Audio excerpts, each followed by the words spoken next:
Welcome to the Spiritual Connection Podcast. I am your host, Jill. In this podcast, we're going to be talking about your energy, their energy, manifesting, mindset, creating high vibrational healing for you, body work, the importance of massage and self-care, and much, much more. Let's get rolling. Hello, everyone. Welcome to Om Shanti Healing's podcast, The Spiritual Connection. I am excited to introduce you to my guest, Tamara Reid, out of Fort Collins, Colorado. Say hello to the audience, Tamara. Hello, hello. Thank you for having me. This is so fun. You are most welcome. We're going to have a good chat. So, Tamara owns Your Rooted Truth. She is an alternative therapist, transformational counselor, animal communicator, and she uses a tool called a bioresonance tool to help realign the energies of both humans and animals, correct? Right. Molecularly shift bodies. Yes. Perfect. Yeah. So I'm very curious to hear all about your business. So wherever you want to start, as far as the kinds of services you offer, which also can be done remotely, by the way, folks that are listening, she can tend to animals' health and human health, mental health and emotional health through Zooming or remotely somehow. FaceTime over the phone. And then with animals, I just require, whether they're alive or if they've passed, just a photo A photo. That's of their pretty face. easy. Yeah. Okay, so Love let's it. kind of like, if you wouldn't mind starting with just your alternative therapy stuff that you do, Mhm. share what it is, how it helps, why it's important to you, and the value in it for the general clientele base that you have. Okay, so as a alternative therapist, my focus is helping clients heal and move forward from divorce or the loss of a romantic relationship, the ending of a romantic relationship. I personally went through a pretty rough divorce myself, and I've learned every and gone through every different modality of healing and plant ceremony. My claim to fame was that I didn't just get to the floor and the root of the cause for myself, but I pulled up the floorboards. So that's also what I like to create for my clients. It is a talk therapy. There is counseling over the phone or in person in my house here in Fort Collins, as well as I do regressive work. So I can regress the client to the trigger or the trauma, whether it was a lifetime, parallel lifetime, in this lifetime, like what the root cause is, where we started creating our patterns and choices that we make in our lives as well as in our romantic partners. I also use what's called a bioresonance, and bioresonance is energetic connection. It is frequency, and it literally molecularly, my favorite thing, it's a hard word to say, Hard molecularly word to say. shifts. Say it 10 Molecular, times fast, would you? exactly. The tongue twister there. It helps molecularly shift their bodies, and it creates, and I can tune it to whatever their foundational struggle is. And my favorite thing also as an animal communicator is I also communicate with animals, and I can tap into the pain they have or illness or ailment, as well as just fun things of what they want to share, anything they want to tweak or change within their home, as well as, the list goes on and on. Animals are incredibly sentient, and I'm constantly learning from them.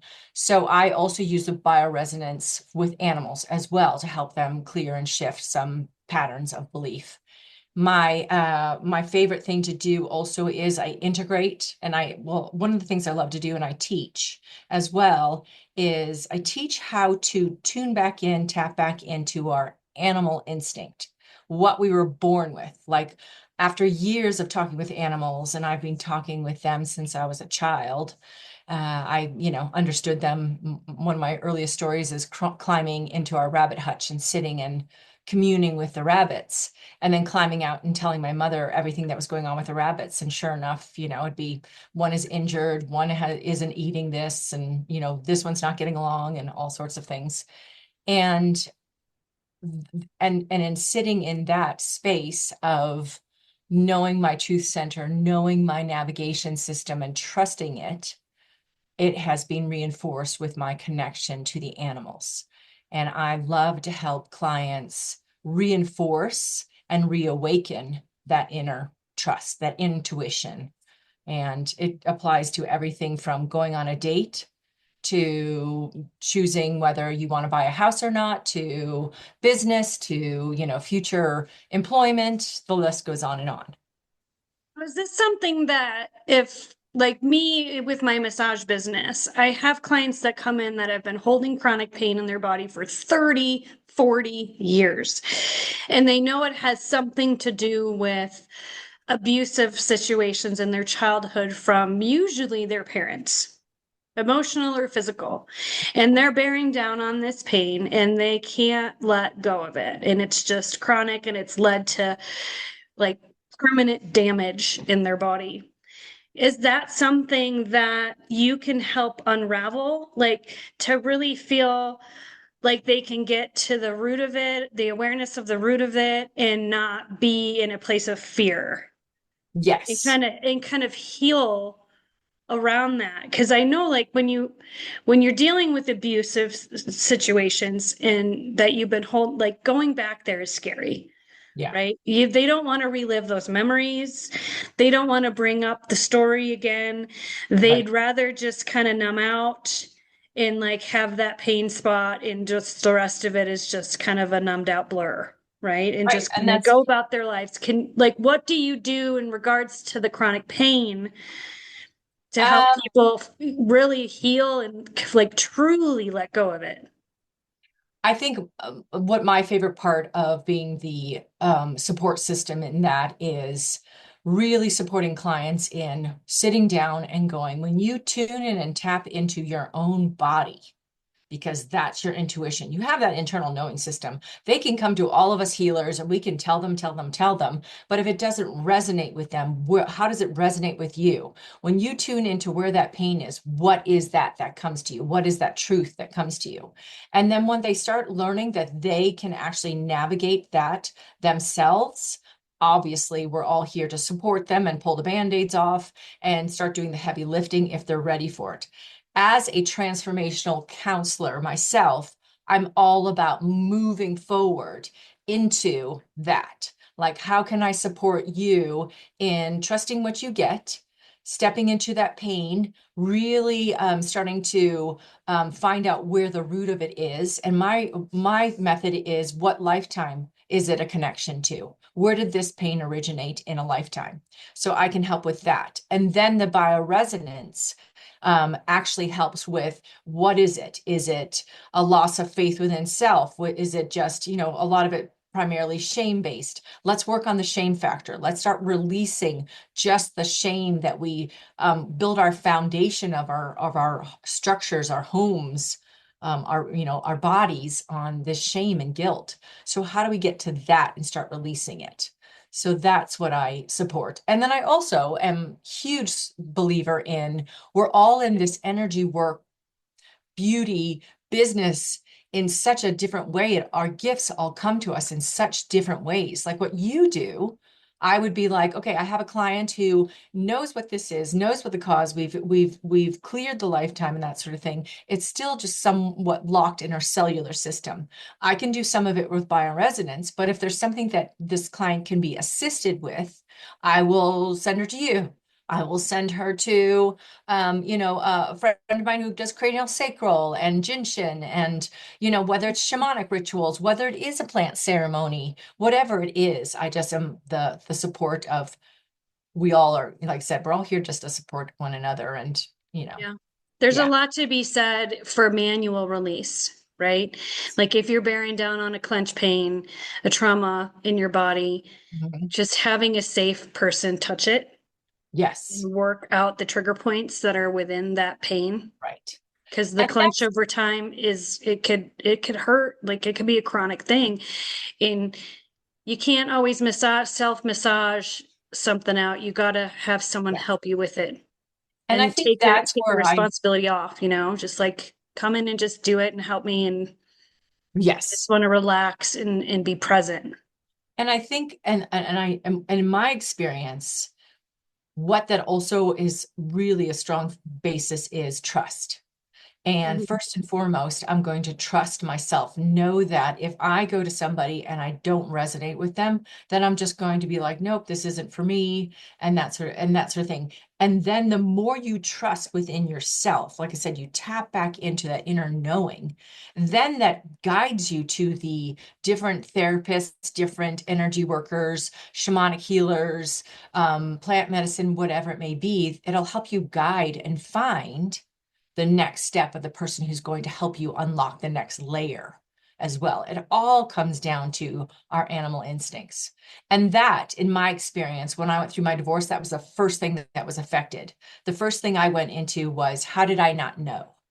And it affected every aspect in my life in the sense of I didn't trust even a decision. I didn't even feel safe to drive my truck. What if I'm going to crash? Something's going to happen to me. It is this, you know, overwhelming anxiety and fear component that, like I said, once you start tuning in and tapping in to yourself, your truth, and not looking outside of yourself in order to, like I said, to determine your choices. Yeah. Yeah. And that unraveling could be, it could come with components of discomfort Oh yeah. emotionally, like you said, with the anxiety and that uncertainty, right? Hmm. And the second guessing of yourself. But it's all part of the process Hmm. of kind of going through the darkness of it Yeah, the and getting squeeze. to the other side, like in a sense, reborn. Hmm. I've been through divorce too, and I went through a whole year of the dark night of my soul moment where I was physically ill. I had MRIs, I had nerd testing, I got tested for stroke. Like I was effed up for Yeah. a whole Yeah. year Yeah. going through the grief of the abuse of my marriage.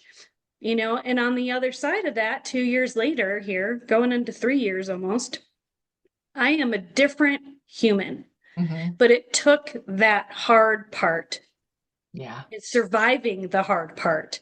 Right. You build the resilience. Right.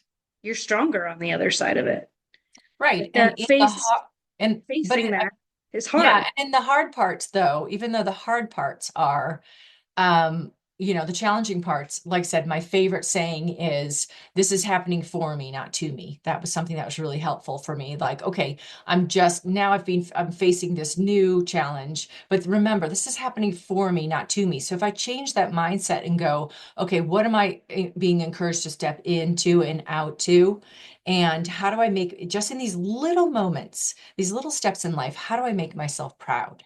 Like at the end of the day, did I do little things to challenge myself, to step into my own empowerment in speaking my truth and once again trusting that gut? What at the end of the day, was I just proud of myself?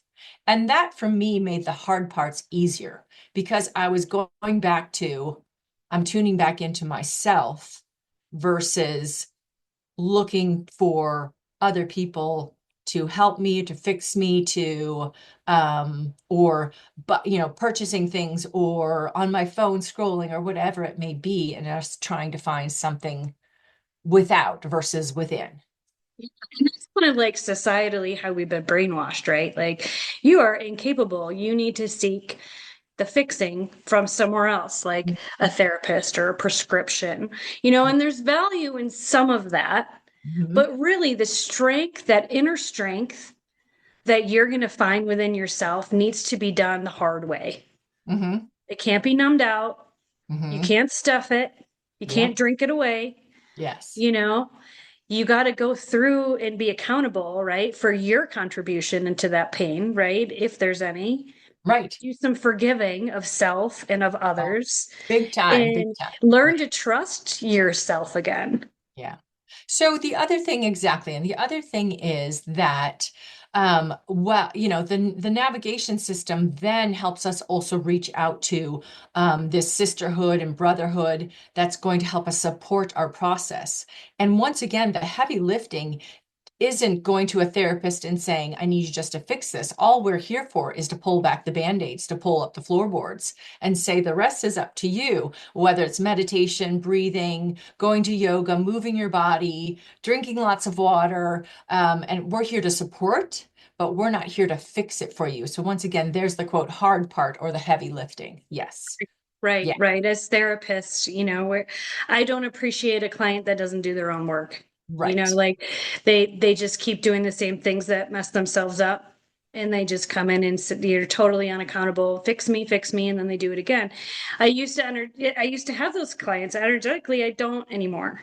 Yeah. Took a couple years into doing healing work where I learned to put up that boundary. Like we are not bringing in clients like that. I want clients that are doing the work Right. and know that there is work to be done. Right. They're not in a place of I'm good, because nobody is. We're human. We're experiencing life every day. There's always work to be done there is. somewhere, right? And you should enjoy that process. It shouldn't be like a drain, right? Yeah. It's Well, like my I'm favorite. evolving. I'm coming into a better version of myself. Right. And And then there's grace, though. There's still there's grace. grace, right? You So, got to love so on yourself while you're doing that uncomfortable stuff. my favorite is also my clients who come to me and they're like, okay, so I did it again. But I want you to know, I knew this time that I was doing it again. I was very aware of why I was doing it. And it's still that connection. There's still that funny grace. Okay, give yourself grace. Awesome. Like even if it's when it comes to the dating relationship. So I'm in the dating world and going out on dates and stuff like that. And I can sit across from somebody within 5 minutes and I'll know, as I like to say, I'll know if this has potential or if this has an expiration date. And I'm looking for something that has long-term potential, but there were times where I was like, I knew it had an expiration date. I'll just go with it. The thing that made me proud after each date was look at the progress I've made. Like, last week I was on a date with a guy who was, still bitter about his divorce or whatever it is. And look at the progress I'm making, this week where I'm on a date with somebody who's like, totally takes accountability, knows why they've done what they've done, took their responsibility in their marriage and why it didn't work out and that sort of thing, and having this amazing conversation. And then the progress of that, like once again, look at the progress, look at the energy I'm attracting that is shifting, and it's showing me how much I'm shifting. But I still can make those decisions to be like, I'm just going to date the guy who has the expiration date because it's fun right now. I'm fully aware of why I'm dating him. And I know that, this doesn't have long-term potential and stuff, but it's still sometimes there's, like I said, there's just the beauty in having grace and just being like, you know what, I'm still in a process of learning. Yeah. Yeah, that's really great self-awareness that you can gauge that within a few minutes. Yes, And yes, I sometimes do. it's hard, it's like, and then later you're like, oh geez, what did I do? Well, You know? and the thing that I always think is fascinating is I can sit down, like I said, I get there's a gut instinct. I can sit and I can listen to them talk, and I'll be like, oh, interesting. Oh, he's not a person who's, done his healing work because he's not taking the accountability and this, that, and the other thing. The thing that I've also learned is, and this is something I encourage my clients not to do, is then after the date, call up all your friends and ask their opinions, because then it changes your opinion and it's not back to your gut instinct that you had of somebody. It's, Right. Too you many know, influences too many, it takes you right that back to your brain. weren't there. They weren't on the Yeah. date with you. How do they Yeah, really know? exactly. And it puts you in your head. You're not in your heart. You're Right. not It in your, sucks the your energy peace out of center. it all. Exactly. Yes. So folks, Exactly. don't do that. No, don't do that. So I'm Don't do always that. like, and it's To usually my yourself. girlfriends. I'm like, girls, stop after a date, stop calling each other and asking everybody else's opinion. What do you think? What did you get from it? Do you want to go on another date? Maybe you didn't like his beard. Let's say you didn't like his beard, whatever it may be. But what if you actually but that when you walked away from the date, you actually felt really calm and peaceful and you felt really like yourself. Yeah. There's that instinct. Go on another date, that kind of thing. Yeah. Beards can change. Beards can change. The height. Some people are like the height. I'm a height person. I'm tall. I like the height. But I've dated guys who've been the same height as me and stuff because when I walked away from the date, I was like, that was really fun. I really want to do more things with him. That was, a fun experience. And exactly like I said, I felt like myself. I spoke my truth. I didn't censor myself, all the above.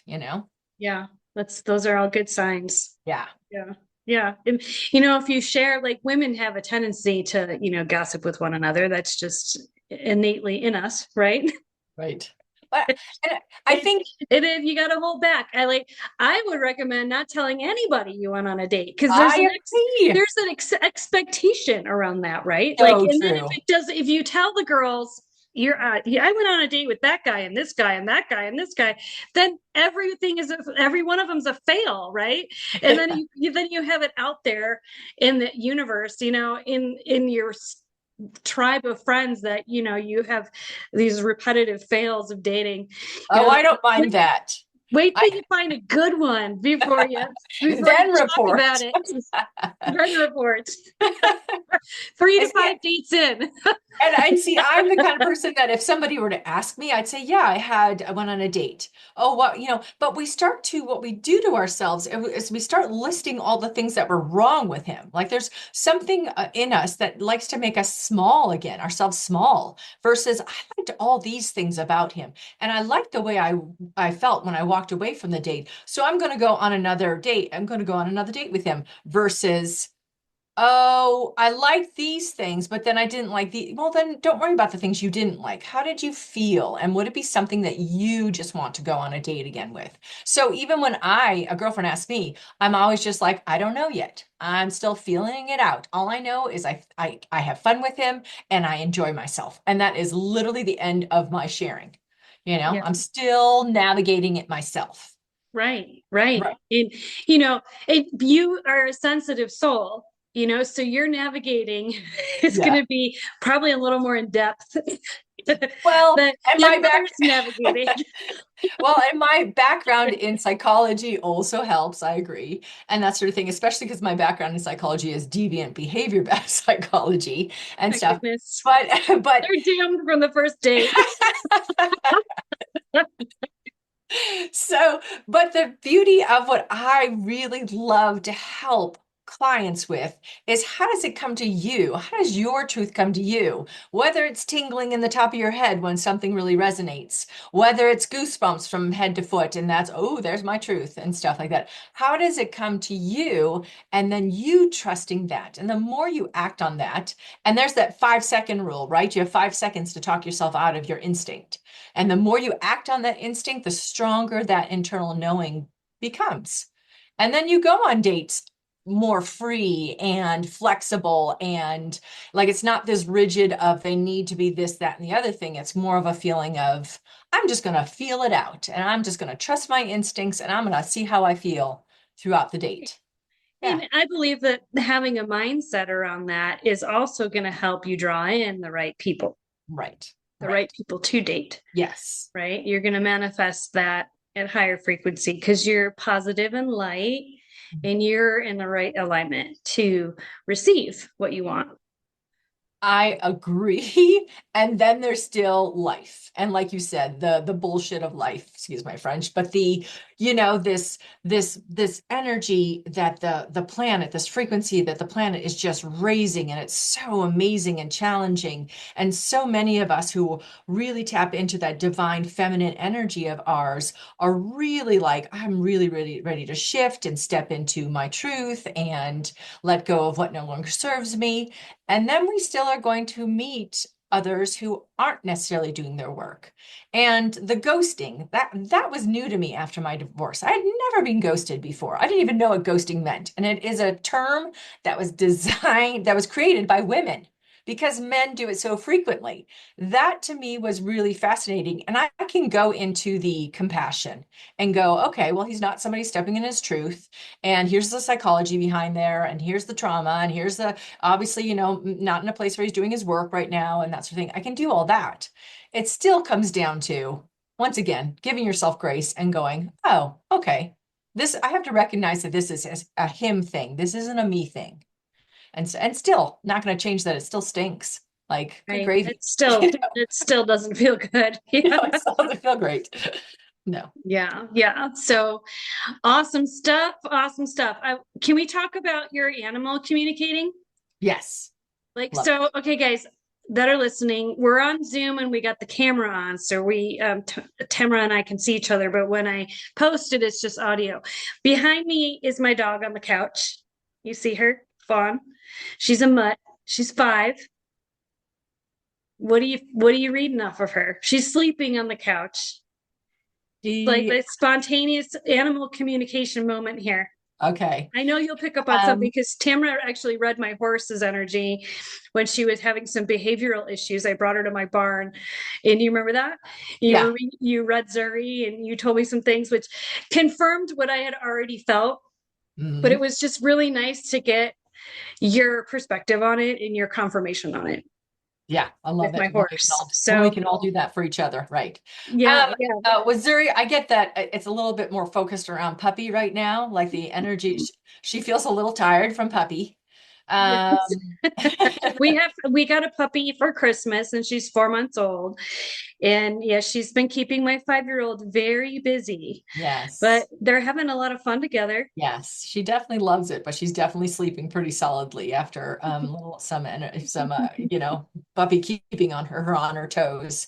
I feel like she's mourning somebody else still.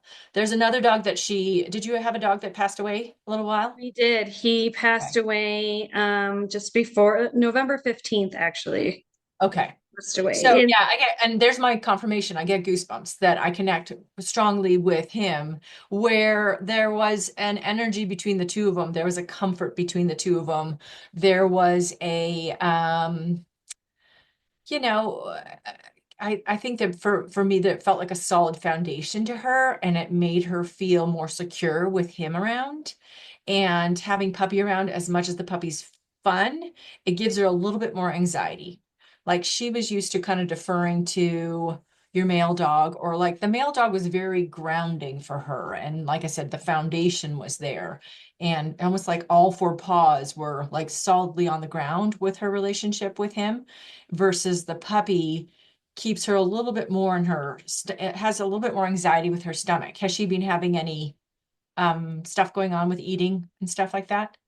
it's gotten better. Right after Spot passed away, she went on a bit of a hunger strike. Yeah, because And she's still got a little bit of that residual anxiety in her stomach. mhm, And it's just the anxiety of not having that solid foundation of him around. yeah. Uh, He and was like, very much the protector dog, and yes, he yes, he monitored the yard and yes, protected the fence, and he was very yes. like twitchy at the front window and just always guarding. Yeah, so Mhm. hers is the feeling of now she's in charge to kind of be in charge of this puppy. And it's a little exhausting for her. And also, like I said, it sits in her stomach. So she's not somebody who really likes to be in control, and she's not somebody who she likes to play with the puppy, but the puppy doesn't make her feel safer, to so to speak. Yeah, Um, that makes a lot of sense because Fawn was very submissive to Spot. mm, He was definitely dominant over yeah. her, and she Mhm. was a puppy when we brought her home, and Spot was 5 years old. So there was was the, masculine feminine dynamic. Plus he had 5 years of life on her. So she was always kissing him and licking him and sucking up to him and very Well, that's submissive to that's him. that's also the And signs of, yeah, an alpha. That's what the yeah. does with the And alpha. now the puppy is doing it to her, licking Yeah, her face and sucking up to her and submissive to her. And I think she's not sure what to do with that. right, She's still trying to figure it out. But right. she loves the puppy, and they play tug of war, and she can interact with the puppy better than she ever could with my male. My male would instigate play and then have a Jekyll and Hyde moment and like lunge at her with aggression when she would try to play back with him. It was like she never knew what he wanted from her. And with puppy, it's just always playing and Yeah, love and it was snuggles. And the important. puppy will literally like climb on her back and like lick her ears and like Well, and just love on her. And she's that's what I was going to say too, is the puppy and her role may change because the puppy's already somewhat, that's a sign of dominance, and the puppy's already kind of showing signs of dominance. She could end up being more the alpha in the relationship than I'm sorry, I'm not good. I go into energy, not so much names all the time. What is the Zena or Zora? the my older one, Yes. Fawn. Fawn was the male. No, Oh no, Spot was Fawn the was male. male that Fawn is passed right here. away. Oh, Fawn behind you. Okay, sorry. I Fawn's the one apologize. you see behind me on the Okay, couch. She's Fawn. my 5-year-old. And then Yes. Maggie is the baby. Okay, so Fawn could become more submissive as Maggie gets older because Fawn is not a dog who wants to be in control. Like I said, that's the anxiety. And with Spot, Spot was alpha. And what he was doing was just exercising his control over her by snapping at her and correcting her, just because he kind of enjoyed that. And Because she he didn't could. always know what, and it was maybe it wasn't rhyme or reason, but for him, it was just him exercising. I'm alpha. Remember, I'm alpha. Just to remind you, I'm alpha kind of thing. Right, Um, right. and then, and like I said, but with Maggie climbing on Fawn, that's is a sign of dominance. So their roles could change as Maggie gets older. Yeah. And Fawn, I feel like, would actually give up that role willingly. She doesn't want to be in charge. She might. Yeah, I could see that in her. Like she has had moments like when we're all in bed together and it's the end of the day, she'll growl when Yeah, Maggie walks in the room and it's just because she's tired, she doesn't want the puppy on her. She just wants yeah, to go to sleep and she's sending that warning yeah, right, to Maggie right. like I don't want you licking my face right now. Yeah, Leave right. me alone. I want to go to sleep. And she respects that. She's learning that. Yeah, But right, Fawn right, is incredibly patient with her right, right. and Yeah, but that's what I mean. loves having a playmate that's not gonna like bite her and attack Yeah, her. And right. like it took her a little bit to kind of trust in that, Yeah, yeah. but It's the stability in that. they're Yeah, good Spot was kids. definitely much more like love to kind of throw his his alphaness around and Yes, stuff. he was. And like I said, Fawn is much more the beauty of also with dogs is we share no DNA with dogs. Like we want to train them to be like humans, but the truth is dogs training dogs how to be dogs is the way it should go. Like so she's teaching Maggie by growling at her saying, "I'm done. I told you I'm done. Now, no more," kind of thing. So it's perfect. Yeah, and I let it take place because it's never gotten like Right. scary aggressive. Right. Fawn's just, exercising her boundaries, Right. and Exactly. teaching the Exactly. puppy what she's And not going to tolerate, which is perfectly fine to me. mhm. No one's gotten hurt, you No, know. It's just exactly. warnings, She's and doing her doggy language. yeah, it's Yeah. I feel into them too. I can relate and feel into the energy too of animals, and especially my own. There's nothing there that's I'm worried about. Right. With Spot, I had worry. Like I didn't trust him Yeah. completely. He would Right. have these mood swings, and Yeah. he'd have this kind of side eye thing he did when he was uncomfortable, and I really didn't know you Yeah. know, what to predict out of him. Hmm. So he had trauma though. I mean, he was 2, he was a homeless dog. And when I got him, he was 2. So he had already had trauma in his life. And he was he was a little food weird, aggressive, and Hmm. probably had some time where he was really hungry when he was homeless. And, you know, Yeah. Yeah. I think Understandable. it's puppies from now on, because they don't have baggage. Well, it's not just that. It's also many times letting our animals pick the animal that they're going, if we're not going to be, if the animals are going to be together all the time, why aren't we letting our animals pick the animals that they want to be with? And some dogs want to go to a cat adoption and want a cat. They don't want a dog and that sort of thing. And I just finished with a client yesterday, and her dog had specifics about this dog being the same size as her and not being bigger. She showed me how that doesn't make her feel like she's in control if the dog's even remotely bigger, but she specifically wants the dog to be her same size or smaller. And she is determined that, and she's said very clearly, I want to go with to pick. I will be the one who picks. Perfect. That's the way it should go. versus us just bringing home a dog and say, here you go. Now you get to figure out the dynamic between the two of you and that sort of thing. I mean, sometimes that does happen, but ideally we want our animals to be able to pick the animal that they want to be with. Yeah. And that is more likely to happen if you get a rescue. Mhm. If you buy from a breeder, they don't want your dog there because there's a risk of Yeah. disease Yeah. exposure, right? Mhm. When we when we went to go meet Maggie for the first time, we brought Fawn with.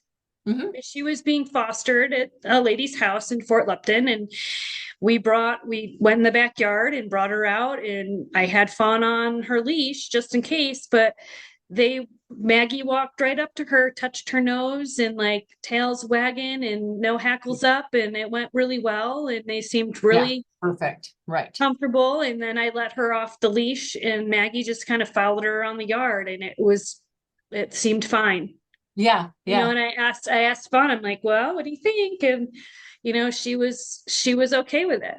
Right. Right. She was So, and lonely. that, She missed Spot. She was just yeah. not eating, like laying on the couch, just lethargic and sad and lonely. She's still, like I said, she still has a little bit of that stomach stuff in the sense that she still feels a little anxiety in her stomach. She's still, figuring out puppy's a lot of energy and a lot of spastic energy and that sort of thing. So she'll, and it's settling, and she does definitely, she is able to, oh, they're running for something. They, they are definitely, settling into their roles. And like I said, though, it may shift. The other thing was I've done everything and I've spoken with everything since to an elephant to a squirrel. So it's been really such an amazing experience of learning. I know dog psychology really well because I rehabilitate and foster abused ones and stuff. But what's really been fascinating is working with farm animals and working with the exotics.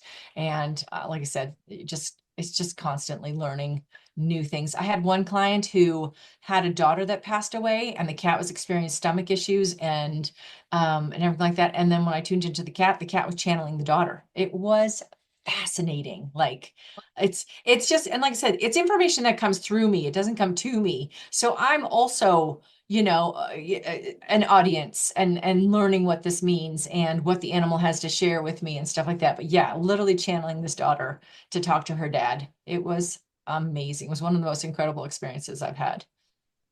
That's a beautiful thing. What an Yeah, amazing gift. man.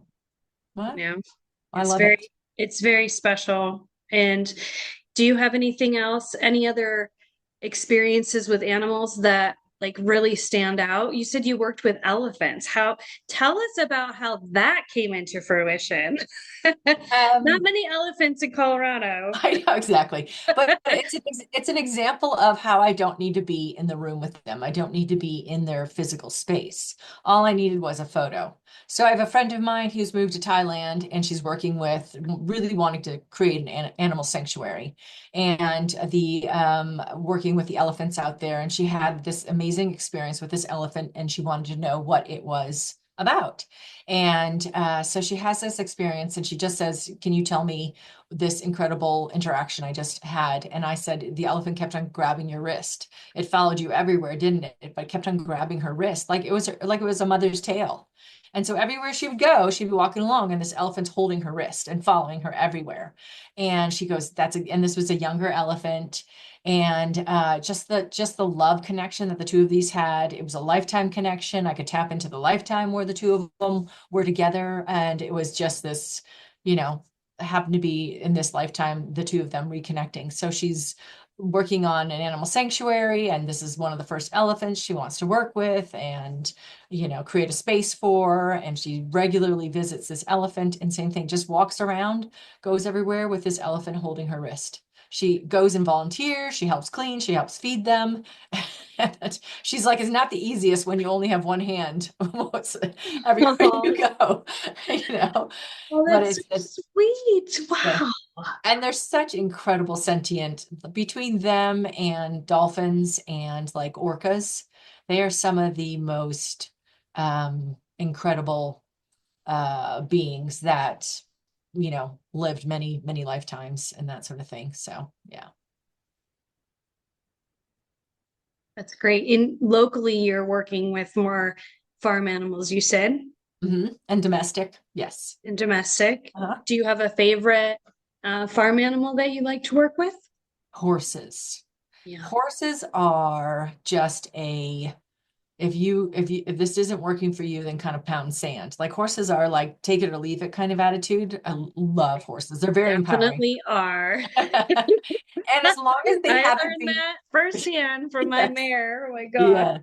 yeah, yes. And the beauty of that is then they haven't been broken. There's a reason we call them you break them. You literally we have to like somewhat break their spirits and everything like that in order to get them to work with us, to do what's not necessarily natural to them, to let us climb onto their backs, all these things. And as long as they are there, there's a truly a semblance of a true personality in there. They are like literally like they'll push your boundaries, and they are some of the beings that really come into our lives to teach us so much more about ourselves. I mean, all of our animals do, but horses are just like, really? This isn't working for you? That's not my problem, you know? And you get to work on, like, for me, it's like a patience thing.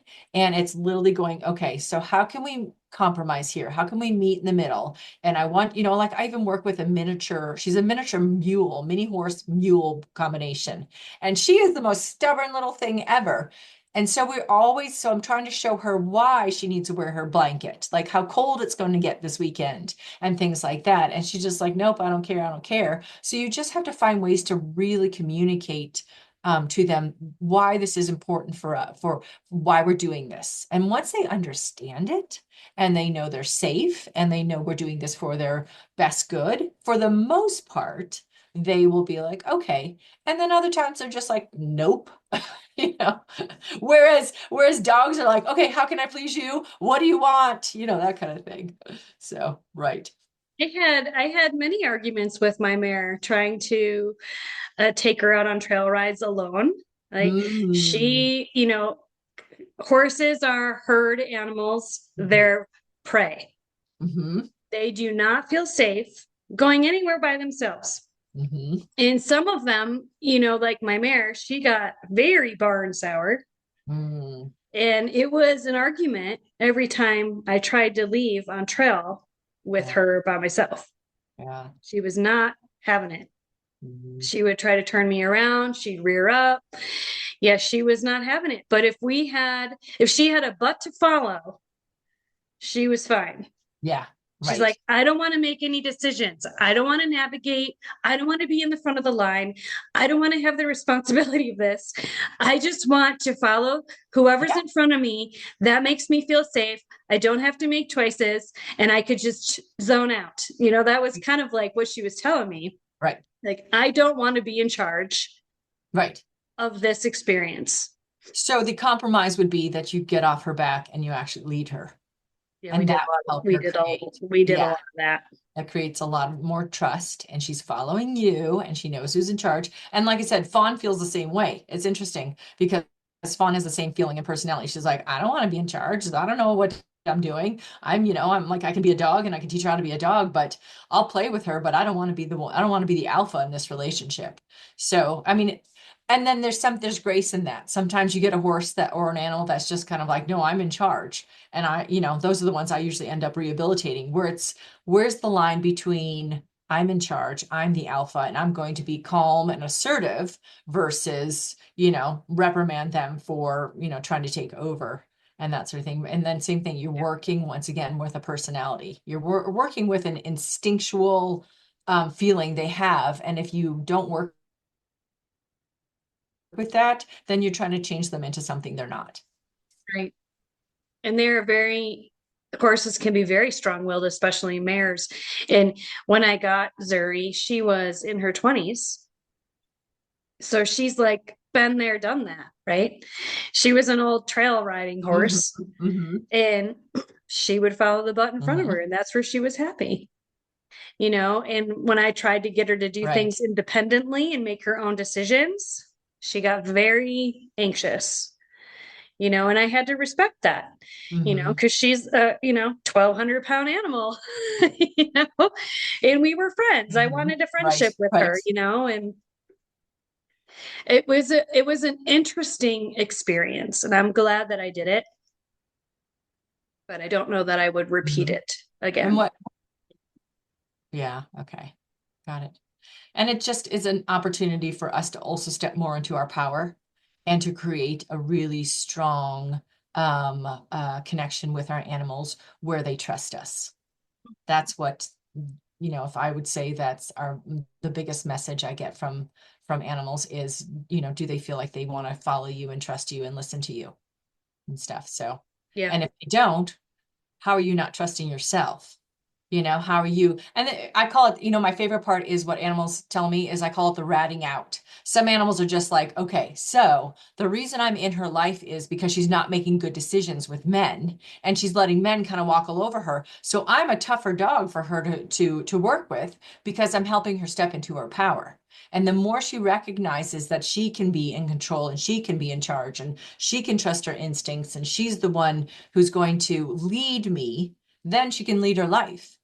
It's amazing how our animals really do, in every aspect, step into them to teach us something about ourselves. Yeah. I Yeah. really feel like Zuri came into my life to help me to better manage my anxiety issues Mm-hmm. Mm-hmm. and my fear issues. Mm-hmm. Because she was 16'3". She was a big girl, and she was my first horse. Yeah, love it. And I really did not know what I was doing, quite honestly. Like I had this vision of this nostalgic riding off into the sunset moment, the minute we meet. Nope, she ran me through an enclosure and almost took my head off on a rail. Oh, wow. Should have been like the sunset, but the I'm like, sunset I'm glad I had not my ahead. helmet on.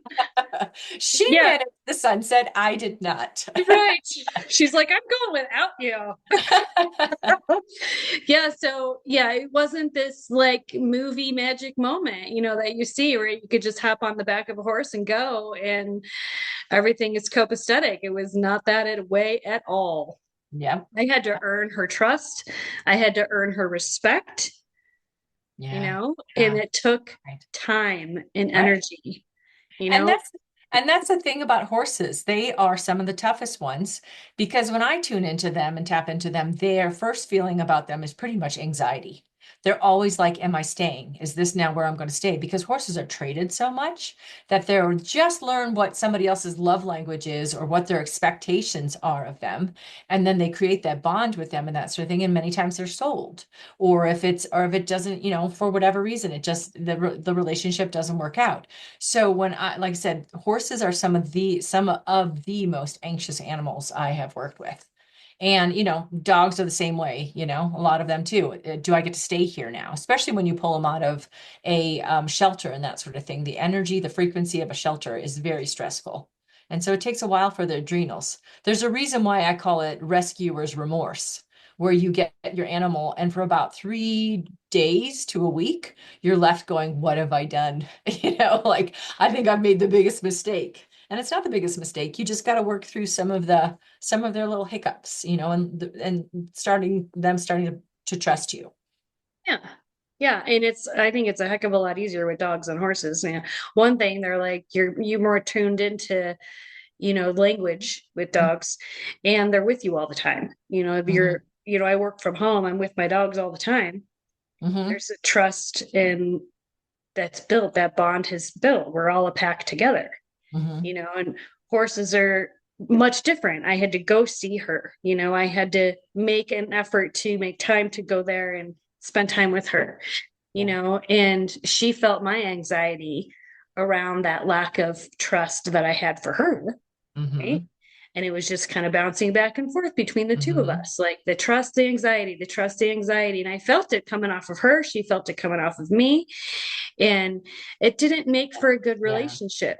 We had moments of connection and bonding, but all the while I kind of felt like she could take me, like, take it or leave it with me. And Yeah. she Yeah. was so Yeah. A she lot with had been horses, but traded a lot. She was a trail horse, and then she got put in a rescue, and then she got adopted and sold, and then she got sold again, and then I bought her, and I ended up bringing her back to the rescue to retire her because she developed COPD and couldn't Oh, wow. Crazy. She needs steroids and nebulizer treatments now. And that was Oh, kind of the wow. breaking point. Like unwritable, steroid treatments, a Yeah. nebulizer, and just dumping money and dumping money and dumping money. And I can't even write her anymore. So, and she was 23. Hmm. I found out that she was 2 years older than she actually was. I was told she was. Hmm. So I'm like, Hmm. she's very clearly wanting to retire. I mean, she's told me that from the day I met her. She does not want to work anymore. Yeah. Yeah. She's Yeah. tired, Right. she's sore, she's stiff. Yeah. She doesn't want to deal with being told what to do. And there's a reason why And she ended she, up with COPD as well. Like that was also, that's also traumatic, Mhm. holding on trauma in her lungs as well. And like you said, also because she did really want to be done. Yeah. She did. And I knew that she told me that from the very beginning, that she doesn't want to work hard. She's tired. Yeah. She's tired. She just wants to eat and graze and hang out. And she doesn't want to Yeah. learn anything new. She doesn't want anybody telling her what to do. I mean, she told me all of these things, you know? I know, I love it. And I She's laugh like, because it's so horses. They're just I will listen. resist. Exactly. I I told will you who I am. resist. There should be no mystery here. I've told you who I am. Exactly. I mean, yeah, she clearly communicated that to me, Yeah. but she was also my first horse, so I wanted it to be something Yeah. that it wasn't. Right. Right. You'll know. And like I said, You that's great. know, You're learning. I mean, she taught me a whole lot about patience, Yeah. and keeping my anxiety in check, Mm-hmm. and I did learn a lot from her. So I'm grateful for that, you know, but Yeah. I really don't think I want to own another horse. Mm. Yeah. Interesting. Yeah. But I it think, got me over that longing that I had in my heart for since I was 4 years old, since the My Little Pony days of my mm, life and the Breyer horses, you know, oh where yeah. I'm like, I want a horse that's like it's been like an ache inside of me, for so long. And Yeah. I got divorced and no one was telling me no anymore. Mm. And I went and bought a horse. Yeah. And I enjoyed her. I mean, we did have really great times. We ran a couple times. We went on trail. I was able to trailer her, and we did have pleasurable moments together. Mm-hmm. But the heart connection was never there. Right. I Right. never really felt it. Yeah. So Yeah. it has been a journey, but the what you do is pretty darn cool. Did we talk about the coaching, the transformational coaching that you do, the counseling that you do? We discussed a little bit about that as far as the bio resonant stuff that you do, right? I just Mm-hmm. want to make sure we touch upon all of the wonderful things that you share with people Mm-hmm. before we close up here. Is there anything else you want to talk on? Well, the certification with transformational counseling was just a good challenge for me. It was during COVID, and I really loved, I'm always an infinite student, and I love to share knowledge. That's why I love to teach. I call it, literally sharing knowledge versus, teaching and stuff like that. So the transformational counselor aspect of it is literally just for me also the reminder of we're stepping out of our stories. As much as we want to stay in our looping stories of he, she, they, them did this to me, and this is why I'm now broken or lost, or I'll never find love again, or whatever it is. For me, it's let's get to the source of where that internal dialogue starts. And then the transforming of it is how are we now stepping forward out of that story? So I think in my experience, therapy has been kind of revisiting a lot of past stuff. And what I've really learned in my own process is how to truly forgive and forget. And when you do forgive, you really do forget. And so I can like I said, really move forward. I'm ready to move forward and embrace my life, and I want to learn more, and I want to go out on dates, even if they're a little scary and that sort of thing, because it's an opportunity for me to learn more about myself. I want to love again. Maybe one day I'd even get married again. There's, me stepping into every challenge of my life. How do I make myself proud at the end of the day? Did I tune in and tap in and trust my instincts? Did I learn something new today? The list goes on and on. So that's the transformational area of what I love to do. So it's all about how are we moving forward, like I said. Oh, and the other thing I get to do too is once it warms up, I actually also get to do equine therapy with clients as well. So I actually get to go out to the farm, get a client up on a horse, and we can do the therapizing while they're on a horse. So the movement of the horse, the electromagnetic pulse of the horse's heart, and then literally the forward motion of the horse moving forward is all about, what are we doing now with your life? How are you going to challenge yourself now moving forward? Like I said, make yourself proud. That's the number one thing. Powerful resource for that, for sure. Yeah, yeah.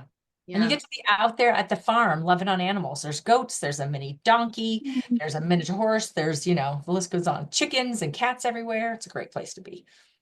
It's a great alternative to your original vision and dream, right? That you shared with me Yes, when we first right. met. Yes. Still have my dream, but this is for now. This is just in the interim. Yeah. And where do you see the farm animals? Where is this located? Is it in Fort Uh, Collins? Fort Collins, yeah, just on the east side of the 25. Oh, okay. Yeah, still considered Fort Collins, yeah. Well, that's an awesome resource to go play with the critters. I do miss Stinking Lake Barn. I do miss Yeah. I do miss Oh, that. horse poop. There's I nothing better miss than stepping smelling in horse poop. poo. I even miss stepping in I know. My boots come home and I'm like, oh, I love the smell of the So horse good. poo in I my house. still I still have Zuri's saddle like right in the garage, like coming in through the garage door, and I can like smell it still. I could Oh, smell her still. oh, nice. Oh, yeah. It's Well, like if you want to come out to the farm with me, you're welcome anytime. I would love to. Yeah. When it's not 12 degrees. Exactly. Let's do it in the spring. Yeah, it sounds good. I'll keep you in check on that. I'll let you know when it starts to melt a little bit. It's like a scorching 28 today. Oh, I But know. I would love to do that and come pet the critters. Okay. That Welcome would be anytime. great. So before we close out, Tamara, let the folks know your website. And do you have any social media, anything retail that you sell online, anything that can kind of plug people into you in different ways? You can certainly share that. And then I will post all of that information in the show notes below for those listening. So you can reach out to Tamara if you need any alternative therapy work on yourself, doing any healing, or if you would love her to read any of your animals and resolve any maybe behavioral or health issues that they might be having. Super cool stuff. Love it. Yeah. And also bring peace once they've passed. That's one of my favorite things to do is to tune in. They're even easier to tune into once they've passed because Yeah. it's like I said, it's just all energy. And I know from personal experience how much, closure and peace it can bring firsthand after my little chihuahua died and that sort of thing. I took her up to the mountains and she died of a heart attack up in the mountains. Did not realize she had a heart murmur and that sort of thing. She hid it well. You wouldn't, would never know and stuff. And so the altitude. So I had yeah. So I had to consult a friend of mine who's also an animal communicator to help me get some closure because I'm like, I thought I knew, well, like you, I thought I knew and I had I knew the truth and all this kind of stuff, but I needed to hear from somebody else, their viewpoint and tuning into her. So I know Yeah. firsthand how much, like I said, how much peace that can bring. Yeah. Absolutely. Yeah. But Absolutely. my website is yourrootedtruth.com. I'm an Instagram. I'm not great on Instagram, posting a lot and that sort of thing, but you can reach me also Instagram on Your Rooted Truth. And then I'm under Tamara Reid on Facebook. I don't have a business account that way. And then nope, no, other than that, just me, myself, and I. Okay. And how are we spelling your last name for the listeners so they can find you? Reid. Okay. Yeah. All right. All right. Well, thank you so much for your time. This was a lot of fun. Thank you. I agree. So much fun. Such a good time and good to see your face. You too. You too, honey. All right, everyone. Okay. Thank you for joining us. Until next time, take care and have a great rest of your evening.